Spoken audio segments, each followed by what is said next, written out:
Log on to a special police website from tomorrow and you'll be able to see new details of crimes around public places like nightclubs, parks and shopping centres.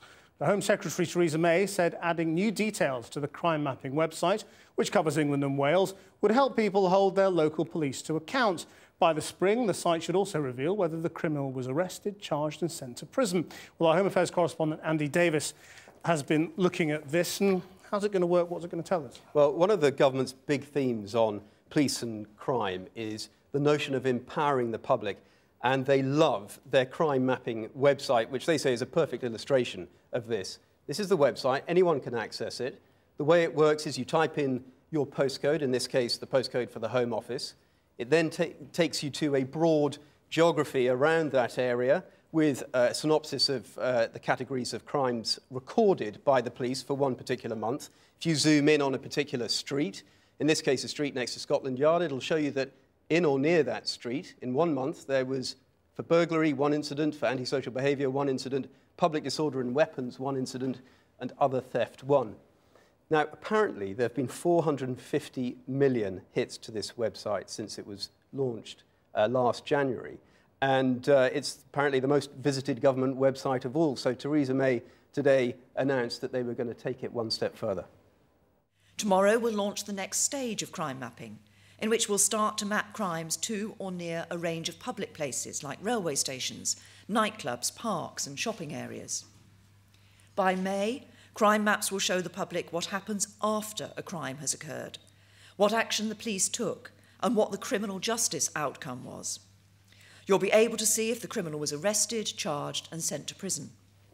So public places will get their own crime map, basically? Yeah, so from tomorrow morning, if you go onto the website, this is basically how it will change. Every single railway station, in this case Embankment in London, will have its own crime audit, if you like.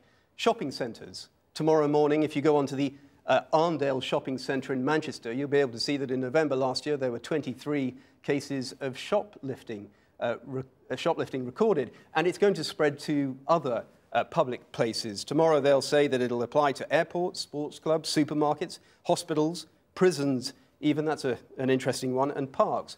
Will it make any difference to us as users of these places? Well, perhaps as a parent, you might choose to take your children to a different park if one is known as a crime spot. But when it comes to things like motorway service stations, to airports, to hospital A&Es, there aren't exactly many alternatives for us to opt for. But there could be quite a lot of ramifications for businesses. Well, I spoke to a senior figure within the nightclub industry tonight, and this is the first they'd heard about this. I don't get a sense there's been a huge amount of consultation.